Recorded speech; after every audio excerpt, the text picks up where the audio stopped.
हो गए हैं और जिस तरीके से हमारी महिलाओं के साथ, हमारे बच्चियों के साथ, हमारे दलितों के साथ, व्यापारी समाज के साथ जिस तरीके से कानून व्यवस्था की घटनाएं घट रही हैं, माने आप ये समझिए कि तार तार हो रहा है। और मैं अभी आपके ही फिगर्स देख रही थी, महिलाओं के खिलाफ सबसे ज़्यादा आपराधिक घटनाएं यहाँ राजस्थान में हुई हैं। 54 महीने में 10 लाख से ज़्यादा आपराधिक घटनाएं हुई हैं। 7,500 से ज़्यादा निर्दोषों की हत्याएं हुई हैं। महिलाओं के साथ अत्याचार और दुष्कर्म 2 लाख मुकदमे ऐसे दर्ज कराए गए हैं। दुष्कर्म की करीबन 33,000 घटनाएं हुई हैं, जो इस देश के 22% है। दुखद है कि दुष्कर्म की घटनाओं में राजस्थान नंबर 1 प्रदेश बन गया है। मुख्यमंत्री के गृह क्षेत्र में महिलाओं के खिलाफ अपराध की घटनाएं हो रही हैं, परंतु सब चुप हैं, कोई बोल ही नहीं रहा इस पे।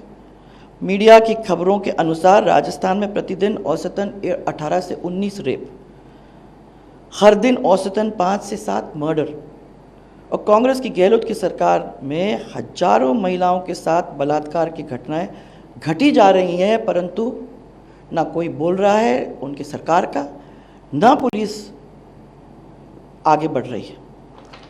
अभी आप अगर देखेंगे, जब ये सरकार आई उसके कुछ ही दिनों बाद थाना गाजी के रेप का कांड सबके सामने है।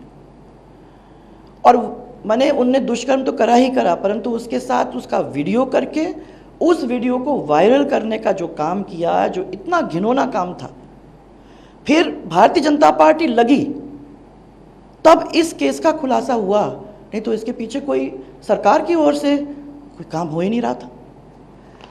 इसके साथ साथ जोधपुर के अंदर आप देखिए, इससे घिनौना और क्या हो सकता है। एक छोटी सी बच्ची को अपनी माँ, उसकी माँ नहला रही थी, तो उसने उस खून देखा, खून देख के उसको ज़रा चिंता हुई, उसने बच्ची को अलग ले जाकर उस बच्ची से पूछा, तब उसने नाम लेके बताया कि ये मेरे साथ हो रहा है, और मैंने ऑब्वियसली दुखी थी। तब रिपोर्ट हुई। आदमी मैंने बच्चियों को नहीं छोड़ रहे हैं इस प्रदेश के अंदर, और हमारी सरकार बच्चियों को सुरक्षित नहीं रख सकते। हमारी जब स्कूल जाती हुई बच्चियां हैं, जो माँ बाप उन बच्चियों को स्कूल भेजते हैं, वो डरते हैं कि हमारी बच्ची सेफली जाएगी, वापस सेफली आएगी कि नहीं, चिंतित रहते हैं जब तक वो वापस स्कूल से नहीं आती। आज ये परिस्थिति ऐसे प्रदेश में, जिस प्रदेश के अंदर महिलाओं की इज्जत सर आंखों पे रखी जाती थी, ऐसी स्थिति आज हमारे राजस्थान प्रदेश के अंदर। ये अकेले ही नहीं है, आप ये देख लीजिए कि मुख्यमंत्री के घर के 5 किलोमीटर दूर वैशाली नगर के अंदर 10 साल के बेटे के सामने एक महिला के साथ दुष्कर्म होता है, उसके बाद उसके ऊपर पेट्रोल डलाकर जलाया जाता है।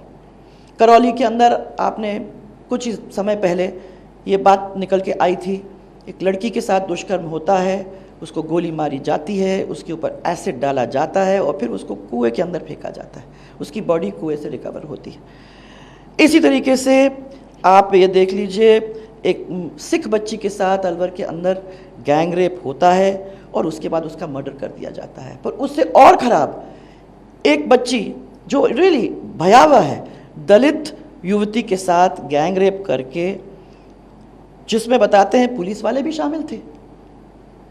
वो बेचारी गूंगी थी, बहरी थी। माने आप ये समझिए कि रक्षक ही अगर भक्षक बन जाते हैं तो इस प्रदेश का क्या हाल आगे चल के होने वाला है। दौसा में अपहरण का केस, मैं तो कुछ ही आप लोगों को गिना रही हूं। दौसा में अपहरण करने का एक विरोध जब उसने किया माँ बाप ने, तो पिता को कुचल डाला और माँ के ऊपर हमला करके उसको घायल कर दिया, उसके बाद उसका अपहरण कर दिया।